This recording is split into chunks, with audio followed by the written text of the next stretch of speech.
Hai, Assalamualaikum guys. Adakah korang kenal TWS ni?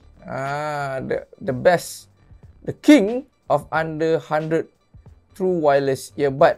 Ni dah lama kat ni, bertahun kat ni, daripada tahun 2021. 2021 dia keluar sampailah ke tahun 2022, sampailah ke awal tahun ni masih lagi undisputed untuk bawah RM100. Kita ada new challenger pada tahun ni. Korang tengok sini. Ini model terbaru daripada Anker Soundcore, iaitu Soundcore A20i. Ini korang boleh dapatkan dengan harga lebih kurang RM79 ke RM99. Bergantung pada store, tapi kalau nak official store dia memang jual RM99 lah. Tapi ada juga yang jual RM79. Jadi sedikit spesifikasi untuk Soundcore A20i ni. Dia ada Bluetooth 5.3, codec dia support AAC serta SBC codec. Driver setup 6mm single dynamic driver, ada waterproof rating IPX5. So korang nak buat berjogging, kena peluh, kena air sikit, tak ada masalah. Dan dari segi dia punya battery life untuk single use 9 jam. 9 jam cukup-cukup lama lah untuk TWS bawah RM100. Plus kalau campur total dengan charging case 28 jam. So korang dapat penggunaan lebih kurang 3 kali lah. 3 kali penggunaan. Dia juga support gaming mode, serta dia pun ada app support, iaitu Soundcore app. Dari dalam app tu korang boleh adjust in terms ada punya sound preset. Dari segi touch control boleh adjust Find My Device, dan juga ada button lah untuk gaming mode lah.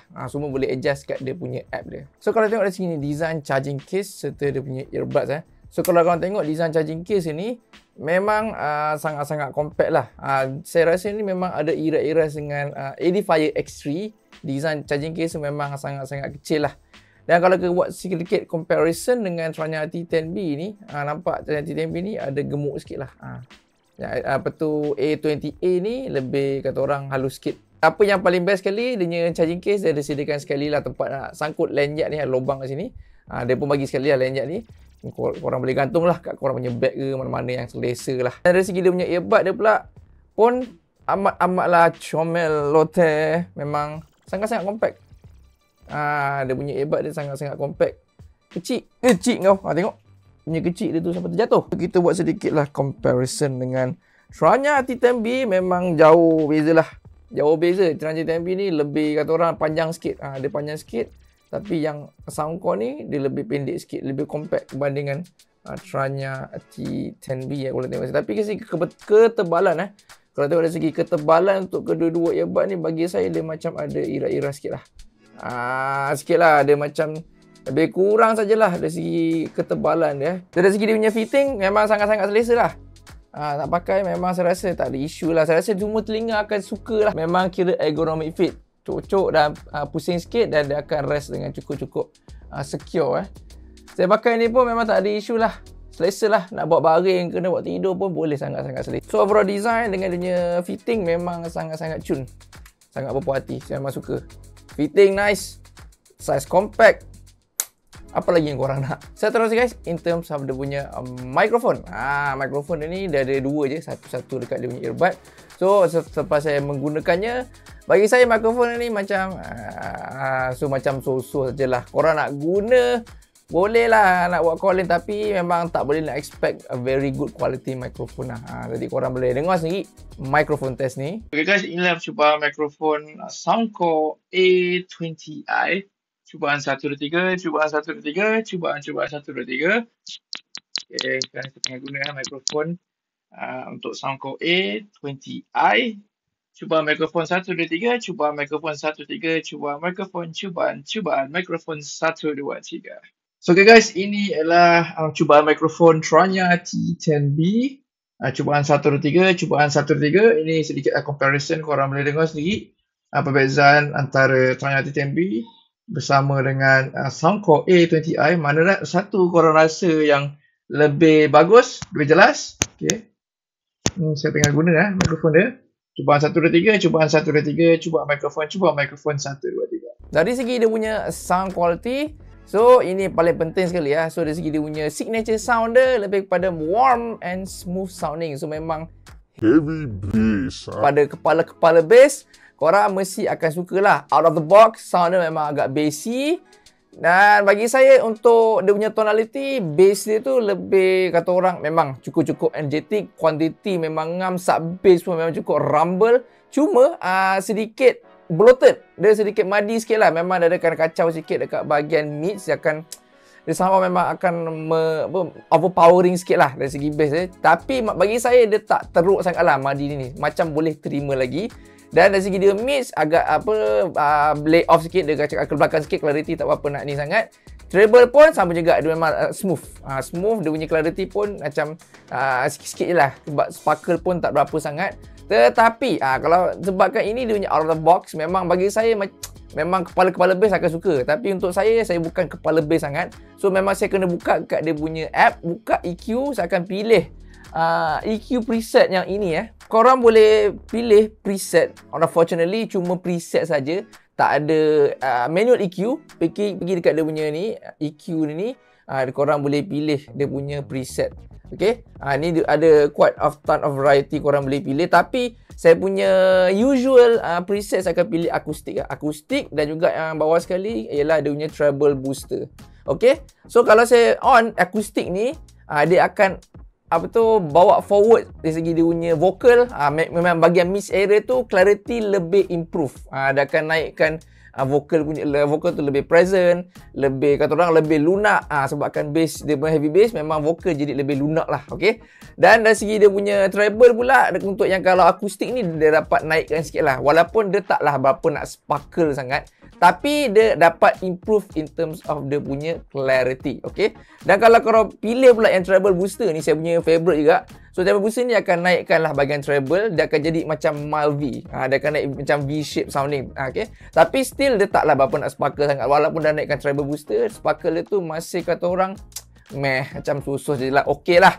Alright, so memang untuk yang saya akan pilih akustik punya preset dan juga yang treble punya booster punya preset. Segi dia punya technicalities, dia punya sound separation, sound stage dan juga imaging, basically sangat-sangat average lah. Okay, dia punya separation memang berkata orang okay, memang cukup ngam-ngam, walaupun lah taklah macam outstanding sangat.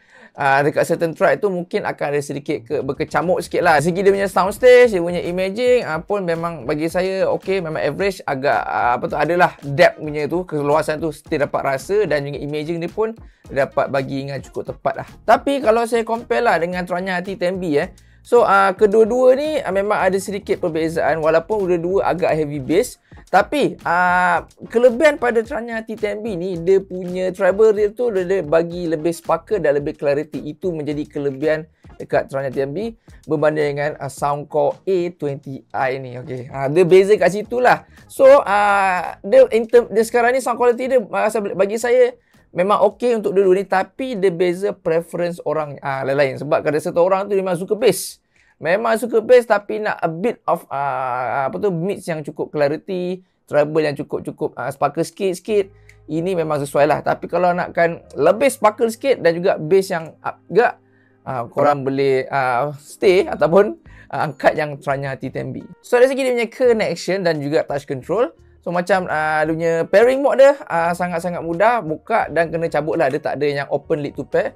Keluarkan daripada dia punya charging case, dia akan ke pairing mode. Dia akan mana ada lampu kat sini ada lampu kat sini, dia akan berkelip. Dari segi punya connection performance pun bagi saya pun memang standard lah, standard. Walaupun dia Bluetooth 5.3, dia bagi saya dia macam distance tu lebih kurang sama sajalah, macam Bluetooth 5.2, 5.1 lebih kurang sama. Tapi basically dia punya overall connection cukup stable lah.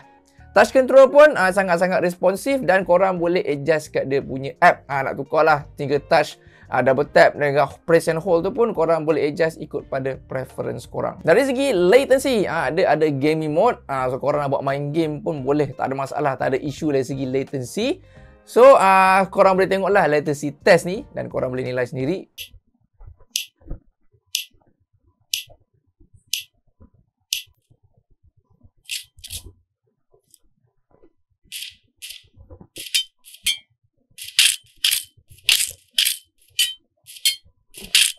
Dan yang terakhir dari segi dia punya battery life. So battery life single use dia kata ada 9 jam. Tapi saya punya penggunaan simple saja. Saya play lagu straight. Dan volume lebih kurang dalam 70% ke 80% selama 1 jam. So dia punya battery life tu turun lebih kurang dalam 10%. So kalau korang play lagu straight pun accumulatively memang dapatlah lebih kurang dalam 9 jam lah. So guys, secara konklusinya, Sanko A20i ni dengan harga lebih kurang dalam RM79 ke dalam RM99, tapi saya akan ambil paling murah lah, kira dalam RM79. Berbaloikah untuk korang angkat, dan adakah dia boleh menggantikan tempat Tranya T10B pada tahun 2023 ni? Bagi saya memang cukup berbaloi untuk korang angkat. Dari segi dia punya spek memang antara one of the best lah. Dengan harga bawah RM100 korang mendapat spek yang cukup mantap ni, plus ada app support lagi. Tapi kalau ikut pada overall spek, memang A20i ni memang boleh kalahkan Tranya T10B lah. Battery lah lebih kuat, ada app support, dan sizing design lebih kecil, lebih selesa. Tetapi bagi saya dia macam ada give and take juga lah. Dia macam Tranya T10B ni, dia punya kelebihan dia pada sound quality bagi saya memang dia lebih detail lah. Lebih detail, lebih sparkling dekat travel region. Tapi ini dia lebih smooth. So benda ni sound dia lebih, perbezaan dia lebih pada sound quality lah. Sound quality Tranya T10B ni saya rasa memang certain orang akan lebih prefer dengan Tranya T10B, tapi ini dia lebih bass heavy lah. Walaupun korang dah tukar preset, dah naikkan treble pun, dia punya treble tu still tak boleh nak lawan lah. Dari segi clarity, sparkle tu memang tak boleh nak lawan lagi lah dengan Tranya T10B. Tetapi dia memang lebih versatile lah, korang boleh adjust preset tu dengan cukup banyak dekat dia punya app dah. Jadi persoalan terakhir, adakah Sanko A20i ni boleh take the throne untuk TOS bawah RM100? Bagi saya memang dia boleh. Dia memang boleh overtake the throne daripada Tranya T10B untuk the best TOS bawah RM100. Tetapi kita masih di pertengahan tahun 2023. Kita tunggu dulu. Mana tahu ada TOS yang lebih padu pada tahun ni akan keluar. Kita akan decide pada akhir tahun ni lah. So basically untuk yang sampai ke pertengahan tahun ni memang one of the best lah untuk TOS bawah RM100. So guys, kalau korang minat nak dapatkan Sanko A20i ni, saya akan sertakan link di description. So guys, that's all for this video. I hope you guys enjoyed it. Don't forget to like, follow and subscribe to the ZFN channel, and I'll see you guys in the next video.